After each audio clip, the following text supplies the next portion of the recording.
Good morning, good afternoon, maybe good evening to you, depending on the time of day and the time zone and the place in the world where you're watching this video. My name is Joel, and this week we've got a question from Konecny, and I believe I pronounced your last name right, but if I didn't, I apologize. And you can spell it phonetically in the comments below. She asked about a friend she has who's from a different Christian denomination who says all sins are equal. Now, a little bit of background on Katie's question, which is a really good question, especially if you're talking to friends from different Christian denominations.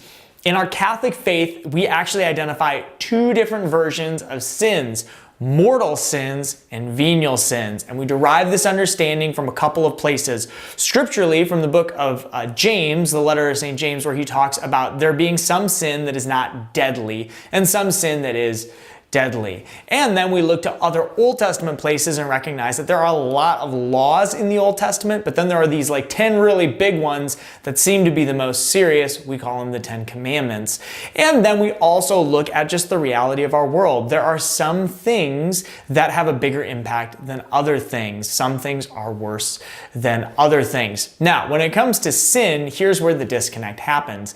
And the Catholic Church would say, just to quickly answer your question, yes, there are some sins that are worse than other sins. But let's not mix words here. Sin is bad because sin hurts, weakens, or even destroys our relationship with God and our relationship with each other. So the first thing you need to ask is, am I asking if there are some sins that are worse than others so I can justify persisting in sin?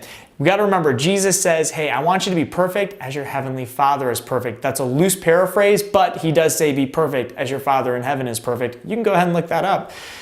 And that means we need to strive for holiness, and that means avoiding sin. So if you find yourself trying to justify little sins or being like, well, it's not that bad, watch out, because those little sins can become big sins. If we do something that's wrong, but not super wrong for a little while, eventually we're going to build our way up to some bigger things. So we have to avoid all sin. But there are some sins that we would say are deadly or mortal sins. There are three things present for a sin to be mortal, though, and that's how we can start to distinguish the severity of sins. One is it has to be of grave matter. It has to be something really serious. A violation of the 10 Commandments is a good way to judge grave matter. The second is we have to have full knowledge that it's a really bad thing. So if you didn't know that stealing was wrong because you didn't go to preschool or listen to any of the rules that were taught to you, and you steal something, maybe you are not as culpable or responsible for that action. And then the third thing is it has to be done with full consent of the will. This means that if we are not able to give our full consent to an action, somebody is forcing you to steal or they're threatening your life, then that's not a mortal sin. Now you got to be careful with that last one, because sometimes we can say, well, here's the thing, I stole something, but I didn't have full consent because I was drunk. You still made the decision to intoxicate yourself, and then you made that choice. And so we have to be careful when we talk about consent, or we might say something like, oh, well, you know, it was just part of a game, and as part of the game, we stole something.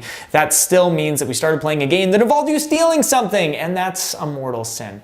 Here's the reality. Some sin is deadly, and that type of sin really hurts and destroys our relationship with God, and it destroys our relationship with one another. But there's a place that we can go to find healing for that, which is the sacrament of reconciliation. One of the 7 sacraments of the church, where we are, by the grace of God, restored to a relationship with the Lord because we seek forgiveness for mercy that's already there, but we have to go and seek that out. So to answer your question, Katie, are all sins equal? No, we understand that there are 2 different types of sins, mortal sins and venial sins. One of them is a little bit weightier. Stealing somebody's phone is different than waiting too long to text your mom back. Though your mom might disagree, one of them has a bigger impact than the other one does. If you want to spell your name phonetically, go ahead and leave it in the comment section below. And otherwise, check back to our channel, like, subscribe, and share this video with somebody who's wondering, hey, are all sins equal? And we'll see you back here real soon on Ask Joel.